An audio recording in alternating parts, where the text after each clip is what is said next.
નમસ્કાર મિત્રો, Gujju trading YouTube ચેનલની અંદર આપ સૌ મિત્રોનું હાર્દિક સ્વાગત છે। તો મિત્રો, કેવો રહ્યો આજનો તમારો ફિન નિફ્ટી એક્સપાયરીનો દિવસ? મિત્રો, આજે ફિન નિફ્ટી ટોટલી આપણે એક રેન્જમાં જોવા મળી, જે પ્રમાણે આપણે ગઈકાલના પ્રેડિક્શનની અંદર વાત કરી કે જો માર્કેટ 23,186 થી 23,373 આ બે લેવલની વચ્ચે ક્યાંક ઓપન થાય અને એક કેન્ડલ ઉપર ક્લોઝ કરે તો આ તમને અહીંયા ક્યાંક સુધીની મૂવમેન્ટ મળી શકે। અને સેમ એ વસ્તુ આપણે માર્કેટની અંદર જોવા મળી। મેં તમને ક્યાંક આ લેવલ ઉપર એક ટેલિગ્રામની અંદર લેવલ આપ્યું હતું કે માર્કેટ 23,350ની આજુબાજુ છે। જો 23,450 ને બ્રેક 23,420ની ઉપર નીકળશે તો 23,464 પહેલો ટાર્ગેટ અને 23,547 આ બીજો ટાર્ગેટ રહેશે। આપણે 23,420થી 23,500 સુધીની લગભગ 80 પોઈન્ટની મૂવમેન્ટ મળી। તો માર્કેટમાં આના સિવાય મને બીજી કોઈ જગ્યાએ મૂવમેન્ટ હોય એવું લાગ્યું નહીં, કેમ કે આપણા રેન્જની અંદર જ માર્કેટ હતું। ટોટલી માર્કેટ આમ જોવા જઈએ ને તો એક બોક્સ પેટર્નની અંદર હતું। જુઓ તમે, આ માત્ર ને માત્ર આ બોક્સની અંદર, મતલબ કે 511 અને ડાઉન સાઇડ માટે 432 100 પોઈન્ટની રેન્જની અંદર આખો દિવસે માર્કેટે ટાઈમ સ્પેન્ડ કર્યો અને બંને બાજુના પ્રીમિયમને ડાઉન કર્યા। એટલે આવા માર્કેટની અંદર બને ત્યાં સુધી કામ કરવું નહીં। ડાઉન સાઇડ માટેનું તમને મેં લેવલ આપ્યું હતું 23,373ની નીચે જ ડાઉન સાઇડનું વિચારવાનું છે, એનાથી વિશેષ કોઈ ધ્યાન દેવાનું નથી ડાઉન સાઇડ માટે। અપસાઇડ માટેનું લેવલ હતું 23,547। જો માર્કેટ આ લેવલની ઉપર નીકળે 23,547 ઉપર તો આપણે અપસાઇડનું વિચારવાનું હતું। જો માર્કેટ આની નીચે નીકળે તો આપણે ડાઉન સાઇડનું વિચારવાનું હતું। અહીંયા તે ગમે તે કરે, આપણા માટે આ નો ટ્રેડિંગ ઝોન હતું। એટલે મિત્રો, જ્યાં સુધી તમે ડિસિપ્લિન સાથે કામ નહીં કરો ત્યાં સુધી તમને આવા માર્કેટની અંદર માર્કેટ લોસ સિવાય કશું આપશે નહીં। એટલે અમુક સમયે ટ્રેડિંગ ન કરવું એ પણ એક જાતનો પ્રોફિટ છે। બીજી વાત, સવારમાં માર્કેટ ઓપન થયું ત્યારે મેં તમને તમારી સાથે એક નિફ્ટીની ચેનલ શેર કરી હતી। મિત્રો, તમે જોવો, જ્યારે નિફ્ટીની મેં ચેનલ શેર કરી ત્યારે માર્કેટ અહીંયા ઓપન થયું હતું, આટલું હતું। તમને બતાવું ચાર્ટની અંદર, અહીંયા સુધી ક્યાંક હતું।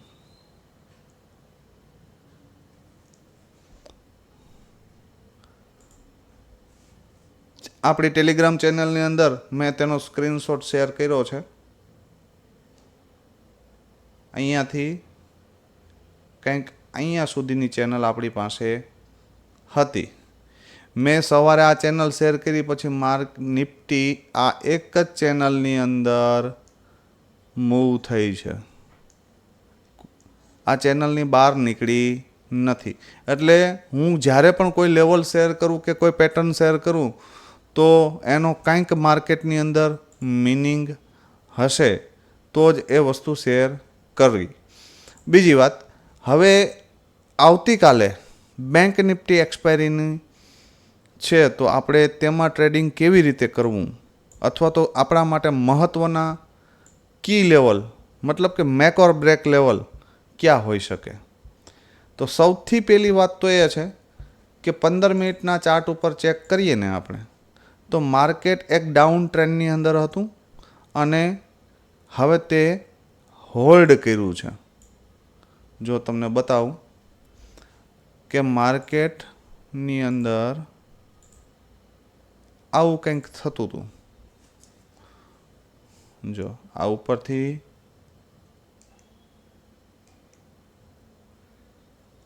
નીચે આવે છે, પાછું ઉપર જાય છે, હાઈ બ્રેક થતો નથી, ત્યાંથી નીચે આવે છે, પાછું ઉપર જાય છે, પાછો આગળનો હાઈ બ્રેક થતો નથી, ત્યાંથી ડાઉન આવે છે, પાછું અપ જાય છે, પણ હવે આ લો બ્રેક થતો નથી અને માર્કેટ ઉપરની સાઈડ જાય છે અને એક પ્રાઇસ એક્શન બનાવતું જાય છે. અહીંયા આ એરિયામાં ટાઈમ સ્પેન્ડ માર્કેટે કર્યો છે. જો માર્કેટ ડાઉન સાઈડ માટે હોય તો માર્કેટની અંદર મૂવમેન્ટ સ્લો થશે. શું કામ કે ડાઉન સાઈડ માટે તેને 200 પોઈન્ટના ગાળામાં સપોર્ટો વધારે જોવા મળશે. તો ડાઉન સાઈડ માટે આપણે સારી એવી મૂવમેન્ટ 200 પોઈન્ટથી 250 પોઈન્ટની મૂવમેન્ટ આપણે વન વે મળી શકે, એનાથી વધારે મળી શકે તેવી કોઈ પોસિબિલિટી છે નહીં. છતાં પણ જો માર્કેટ ડાઉન સાઈડ જશે તો આપણે એના માટેના લેવલ છે તે નોટ કરી લઈએ. માર્કેટ જ્યાં સુધી 51,219 થી 50,915 આ 300 પોઈન્ટની અંદર હોય ત્યાં સુધી આપણા માટે નો ટ્રેડિંગ ઝોન છે. જો આ એરિયાની અંદર માર્કેટ ઓપન થાય તો આપણા માટે કોઈ જાતનો ટ્રેડ બનતો નથી. આ બંને લેવલમાંથી કોઈ 51,219 ને ઉપરની સાઈડ બ્રેક કરી એક કેન્ડલનું ક્લોઝિંગ આપે તો અહીંયાથી 300 પોઈન્ટની વન વે મૂવમેન્ટ તમને જોવા મળી શકે. પણ ક્યાં સુધી? 51,519 સુધી, જે તેનો સ્ટ્રોંગ રેઝિસ્ટન્સ એરિયા છે. આ લેવલને એટલી જલ્દી બ્રેક થશે નહીં. માર્કેટને આ લેવલની આજુબાજુ મિનિમમ 30થી 45 મિનિટ સુધીનો ટાઈમ, કેટલો? 30થી 45 મિનિટનો ટાઈમ સ્પેન્ડ કરવો પડશે. ત્યારબાદ બ્રેક થશે તો જ ઉપરની સાઈડ માર્કેટને જવું પોસિબલ છે. ટાઈમ સ્પેન્ડ કર્યા પછી જો માર્કેટ ઉપરની સાઈડ બ્રેક થાય તો આપણે ઉપરના આ જે 3 લેવલ છે,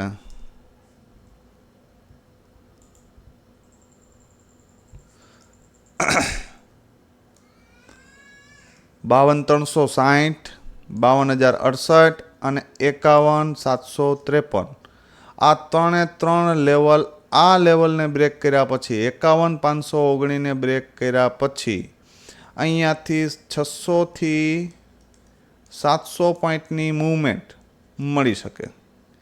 યાદ રાખજો, આ લેવલ માર્કેટ માટે સ્ટ્રોંગ રેઝિસ્ટન્સનું કામ કરશે. એટલે આ લેવલ ઉપરથી બાય કરવાનું તો વિચારતા જ નહીં. સેલનું આપણી પાસે કન્ફર્મેશન હોય, નેગેટિવ કેન્ડલ હોય, નેગેટિવ ફોર્મેશન હોય તો કરશું. બાકી બાય સાઈડનો કોલ અહીંથી કરી શકાય નહીં. માર્કેટ અહીંયાથી ગયા પછી, અહીંથી વન વે ગયા પછી અહીંયાથી બાય સાઈડનો ટ્રેડ બને નહીં. એટલે ઉપરની સાઈડ જે આ એરિયા છે, આ એરિયા માર્કેટ માટે સ્ટ્રોંગ રેઝિસ્ટન્સ એરિયા છે. પણ મને એવું લાગતું નથી કે માર્કેટ આવતીકાલે 519ને પણ બ્રેક કરે, કે માર્કેટ 50,640ને પણ બ્રેક કરે.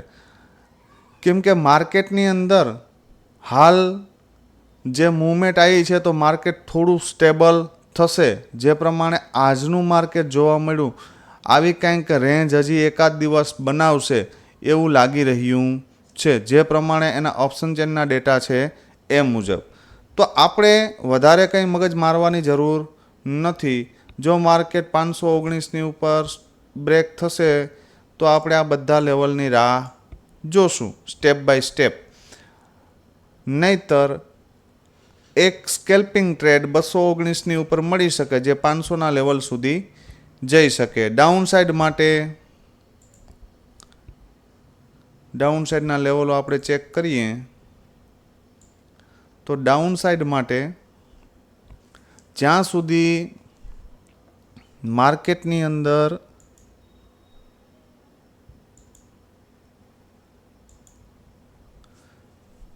50,915 આ લેવલ બ્રેક નહીં થાય ડાઉન સાઈડ માટે, ત્યાં સુધી ડાઉન સાઇડની મૂવમેન્ટ પોસિબલ છે નહીં.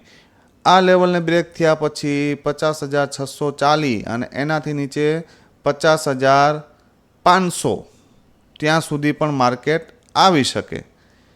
500નું લેવલ એના માટે સ્ટ્રોંગ સપોર્ટનું કામ કરશે અને એનાથી નીચે આવે અને એક કેન્ડલનું ક્લોઝિંગ આપશે તો માર્કેટ 50,413 પણ જોવા મળશે, 50,268 પણ જોવા મળશે અને 50,105 જે માર્કેટ માટે સ્ટ્રોંગ સપોર્ટ એરિયા છે.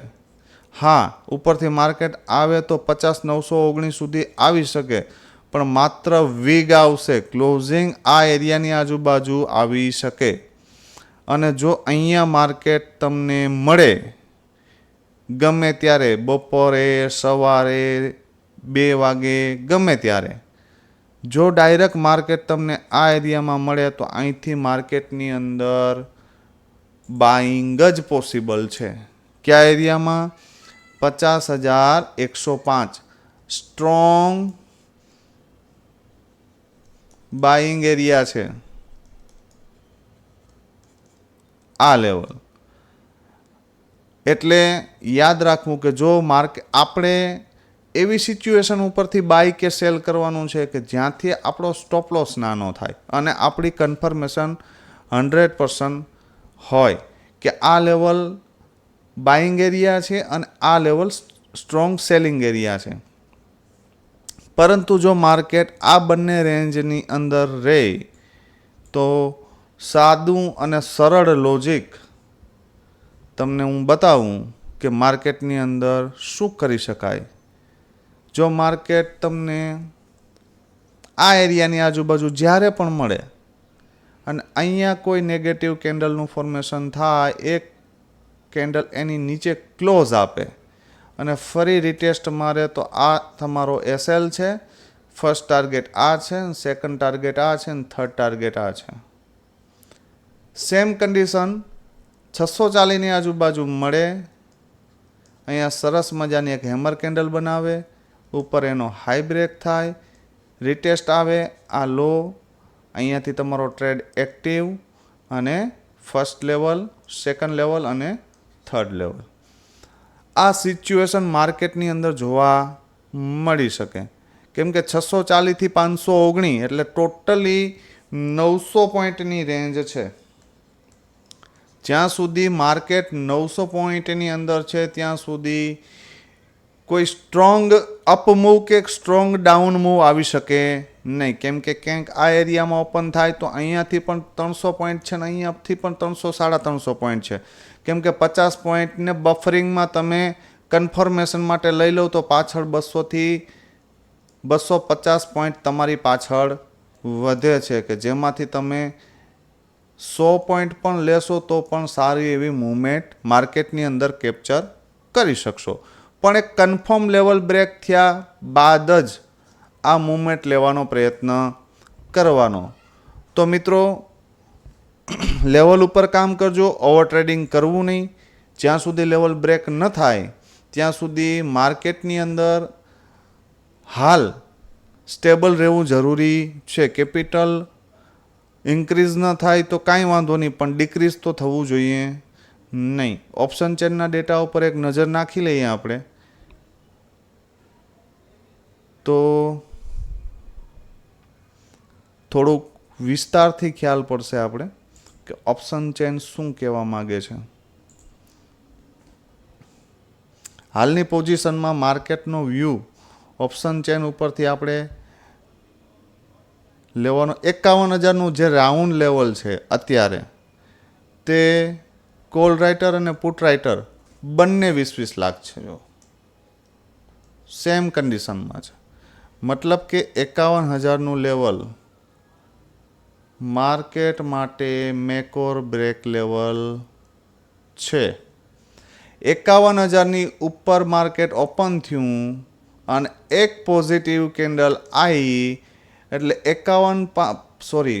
એક નેગેટિવ કેન્ડલ આવી ડાઉન સાઇડ ઓપન થઈને અને એનો લો બ્રેક થયો એટલે 50,500 સુધી માર્કેટ પાસે કોઈ સ્પેસ છે નહીં. તમે જોઈ શકો 51,000ની ઉપર ઓપન થયું અને એક પોઝિટિવ કેન્ડલ આવી તો સ્ટ્રોંગ સપોર્ટ એરિયા માર્કેટ માટે 51,500 સિવાય ક્યાંય છે, સ્ટ્રોંગ રેઝિસ્ટન્સ એરિયા માર્કેટ પાસે બીજો કોઈ છે નહીં.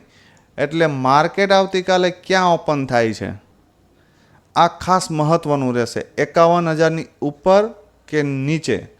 51ની ઉપર હોય અને એક કેન્ડલ 51,000ની ઉપર ક્લોઝ કરે, સેકન્ડ કેન્ડલ આપણે જેમ કીધું એમ, તો આપણે 500 પોઈન્ટ અપ મૂવનો પણ સાહસ કરી શકીએ અને 500 પોઈન્ટ ડાઉન મૂવનો પણ. ક્યાં માર્કેટ ઓપન થાય એ મુજબ આપણે સાહસ કરવાનો રહેશે.